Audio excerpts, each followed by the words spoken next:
गुरु जी, शुकराना गुरु जी, संगत जी, गुरु जी का अनंत शुकराना, लख लख बार शुकराना, हर चीज़ का शुकराना, साथ का शुकराना। संगत जी, गुरु जी आपको यूं ही ब्लेस करते रहे। पाठ की सेवा आप तक पहुंच रही है संगत जी। 4 बार शिव पुराण पूर्ण होने वाली है। गुरु जी की कृपा ऐसे ही बनी रहे हम सब पर। गुरु जी हमें ब्लेस करते रहे। संगत जी, आपको एक ऐसा पॉजिटिव थॉट देने वाला हूं ना आज। जैसे आप घर से कोई भी काम करके निकलते हो ना, तो सबसे पहले बोलो जय गुरु जी, शुक्राना गुरु जी। अगर रास्ते में आप जा रहे हो, आपको मोर की आवाज या मोर के दर्शन हो जाए ना, समझ लेना गुरु जी ने उस काम की अनुमति दे दी है और आपका काम वो हो चुका है। सिर्फ आपको वहां जाके गुरु जी का शुक्राना करना, उसके बाद आपको कुछ नहीं करना। संगत जी, गुरु जी आपके सारे काम बनवा देंगे। गुरु जी आपको बहुत कुछ देंगे, बेहतरीन बेहतरीन देंगे। संगत जी, और फिर कह रहा हूँ कि आप घर की परेशानियों को देख के तंत्र मंत्रों के चक्कर में ना पड़ो। मैं समझता हूँ संगत जी, इंसान मजबूर हो जाता है, लेकिन संगत जी गुरु जी पे विश्वास रखो। गुरु जी आपको सब कुछ देंगे। आपको ब्लैक मैजिक से मुक्ति भी देंगे, ब्लैक मैजिक को आपके घर से दूर भी करेंगे। आइए पाठ को शुरू करते हैं गुरु मंत्र जाप से। ओम नमः शिवाय। शिव जी सदा साय। ओम नमः शिवाय। गुरु जी सदा साय। जय गुरु जी। जय गुरु जी। पारलौकिक फल देने वाले कर्म, शिवलिंग महाव्रत की विधि और महिमा का वर्णन। उपमन्यु कहते हैं कि यदुनंद, अब मैं केवल परलोक में फल देने वाले कर्म की विधि बता रहूँगा। तीनों लोकों में समान दूसरा कोई कर्म नहीं है। यह विधि अतिशय पुण्य से युक्त है और संपूर्ण देवताओं ने इसका अनुष्ठान किया है। ब्रह्मा, विष्णु, रुद्र, इंद्र आदि लोकपाल, सूर्य आदि नवग्रह, विश्वामित्र था और वशिष्ठ आदि ब्रह्मवेता, महर्षि सवेत, अगस्त्य, दधीचि तथा हम सरीखे शिव भक्त, नंदीश्वर, महाकाल और भृंगिस आदि गणेश्वर, पातालवासी, दैत्य, शेष आदि महानाग, सिद्ध, यक्ष, गंधर्व, राक्षस, भूत और पिशाच, इन सब ने अपना अपना पद प्राप्त करने के लिए इस विधि का अनुष्ठान किया है। इस विधि से ही हम सब देवता देवताओं को प्राप्त हुए हैं। इसी विधि से ब्रह्मा को ब्रह्मताओं की और विष्णु को विष्णुताओं की, रुद्र को रुद्रताओं की, इंद्र को इंद्रताओं की और गणेश को गणेशताओं की प्राप्ति हुई है। सवेत चंदन युक्त जल से लिंग स्वरूप शिव और शिवा को स्नान कराकर प्रफुल्ल सवेत कमलों द्वारा उनका पूजन करें। फिर उनके चरणों में प्रणाम करके वहीं लिपि पूती भूमि पर सुंदर शुभ लक्षण पद्मासन बनवा कर रखें।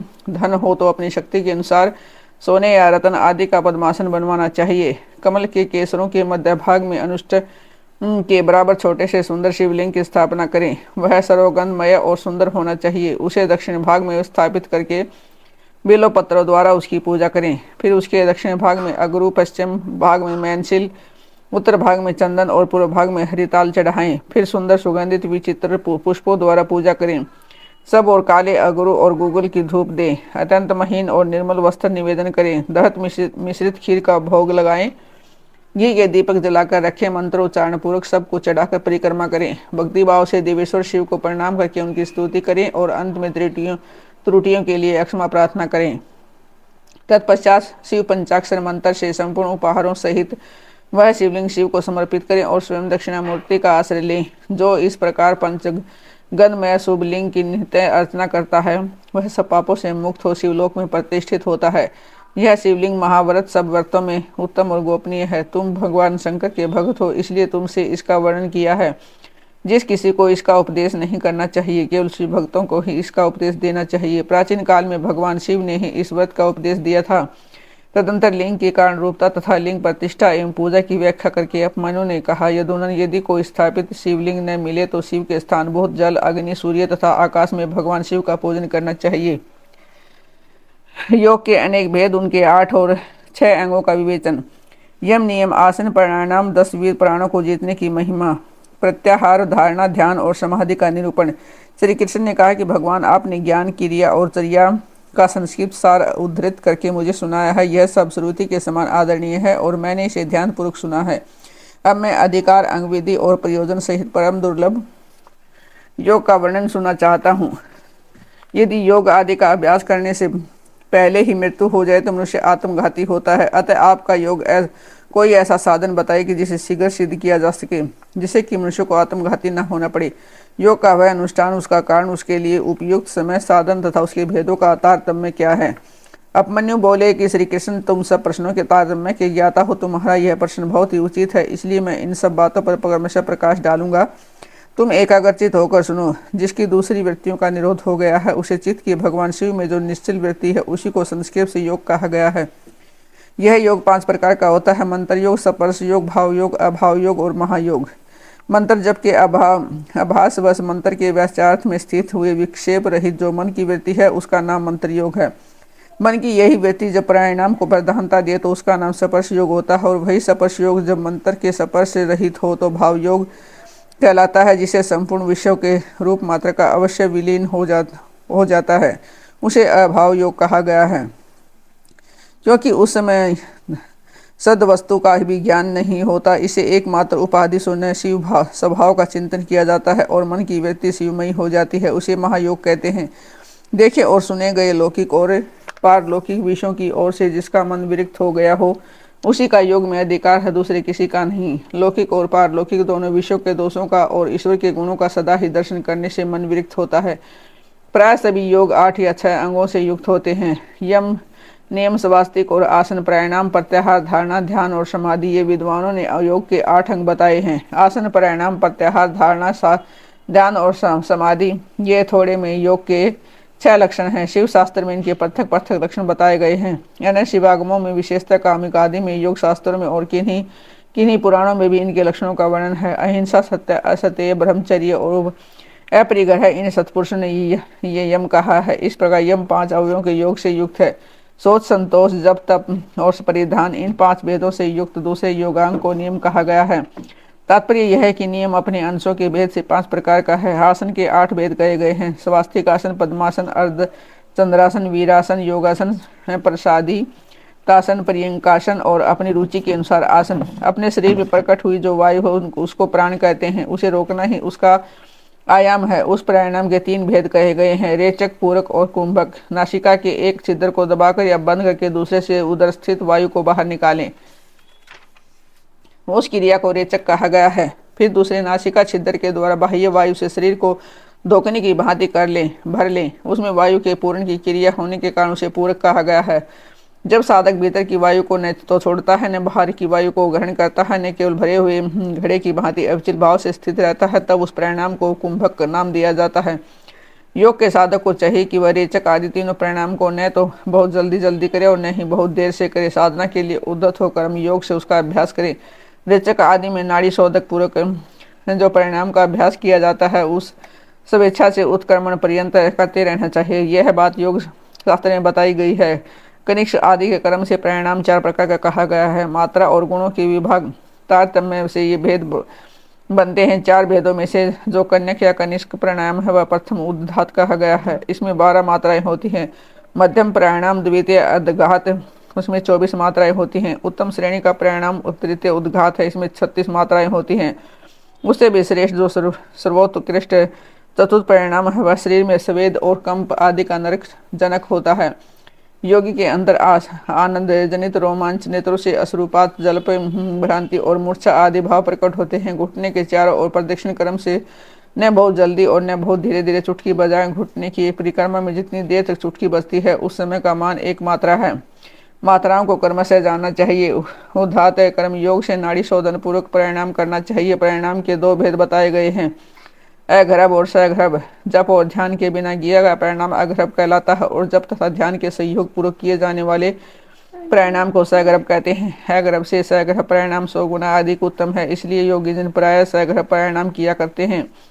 प्राण विजय से ही शरीर की वायु पर विजय पाई जाती है। प्राण, अपमान, समान व्यान, उदान व्यान, नाग, कुरम, करिंकल, देवदत्त और धनंजय, ये 10 प्राण वायु हैं। प्राण प्रयाण करता है इसलिए उसे प्राण कहते हैं। जो कुछ भोजन किया जाता है उसे जो वायु नीचे ली जाती है उसको अपान कहते हैं।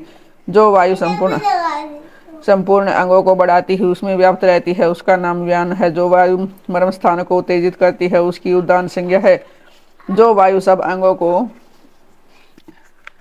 समय भाव से ले जाती है वह अपने समय रूप क्रम से समान कहलाती है। मुख से कुछ उगलने में कारणभूत वायु को नाग कहा गया है। आंख खोलने के व्यापार में कुरम नामक वायु की स्थिति है। छींक में क्रिंकल और जम्बाई में देवदत्त नामक वायु की स्थिति है। धनंजय नामक वायु संपूर्ण शरीर में व्याप्त रहती है। वह मृतक शरीर को नहीं छोड़ती। कर्म से अभ्यास में लाया हुआ परिणाम जब उचित प्रमाण या मात्रा से युक्त हो जाता है तब तक कर्ता के सारे दोषों को दग्ध कर देता है और उसके शरीर की रक्षा करता है।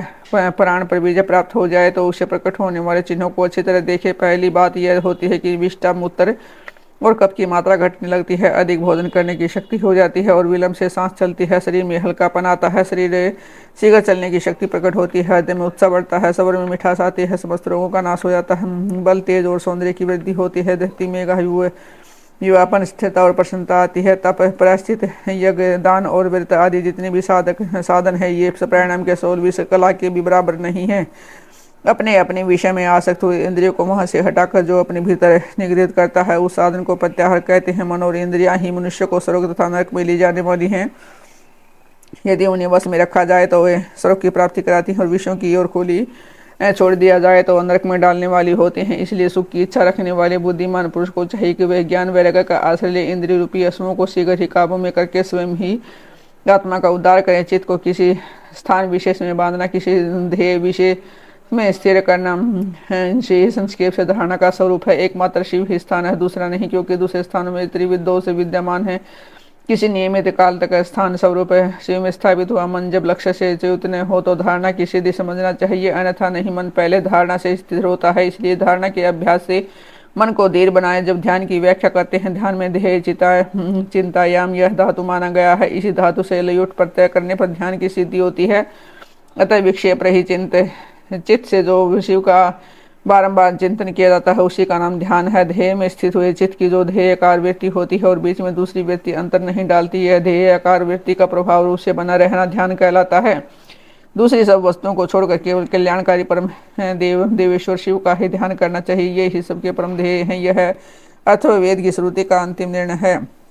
इसी प्रकार शिवा देवी परम ध्येय है। ये दोनों शिवा और शिव संपूर्ण भूतों में व्याप्त है। श्रुति, स्मृति एवं शास्त्रों से यह सुना गया है कि शिवा और शिव है सर्वव्यापक, सर्वदा उचित, सर्वज्ञ एवं नाना रूपों में निरंतर ध्यान करने योग्य है। इस ध्यान के 2 प्रयोजन जानने चाहिए। पहला है मोक्ष और दूसरा प्रयोजन अणिमा आदि सिद्धियों की उपलब्धि। ध्याता, ध्यान, ध्येय और ध्यान प्रयोजन, इन चारों को अच्छी तरह जानकर योग वेता पुरुष योग का अभ्यास करे, जो ज्ञान और वैराग्य से संपन्न, श्रद्धालु, क्षमाशील, ममता रहित तथा सदा उत्साह रखने वाले हैं, ऐसा ही पुरुष देहाता कहा गया है। अर्थात वही ध्यान करने में सफल हो सकता है। साधक को चाहिए कि वह जब से थकने पर फिर ध्यान करे और ध्यान से थक जाने पर पुनः जप करें। इस तरह जप और ध्यान में लगे हुए पुरुष का योग जल्दी सिद्ध होता है। 12 परिणामों की एक धारणा होती है, 12 धारणों का ध्यान होता है और 12 ध्यान की एक समाधि कही गई है। समाधि को योग का अंतिम अंग कहा गया है। समाधि से सर्वत्र बुद्धि का प्रकाश फैलता है। जिस ध्यान में केवल देह ही अर्थ रूप से भासता है, ध्याता निश्चल और महासागर के समान स्थिर भाव से स्थित रहता है और ध्यान स्वरूप से शून्य सा हो जाता है, उसे समाधि कहते हैं। जो योगी ध्येय में चित्त को लगाकर सुस्थिर भाव से उसे देखता और बुझी हुई आग के समान शांत रहता है, वह समाधिस्थ कहलाता है। वह न सुनता है, न सूंघता है, न बोलता है, न देखता है, न स्पर्श का अनुभव करता है, न मन से संकल्प विकल्प करता है और उसमें अभिमान की वृत्ति का उदय होता है, न ही बुद्धि के द्वारा कुछ समझता है, केवल काष्ठ की भांति स्थित रहता है। इस तरह शिव में लीन चित हुए योगी को यहाँ समाधिस्थ कहा गया है। जैसे वायु रहित स्थान में रखा हुआ दीपक कभी हिलता नहीं है, निष्पंद बना रहता है, उसी तरह समाधि निष्ठ शुद्ध चित हो योगी भी उस समाधि से कभी विचलित नहीं होता, स्थिर भाव से स्थिर रहता है। इस प्रकार उत्तम योग का आभास करने वाले योगी के सारे अंतराय शीघ्र नष्ट हो जाते हैं और संपूर्ण विघ्न भी धीरे धीरे दूर हो जाते हैं।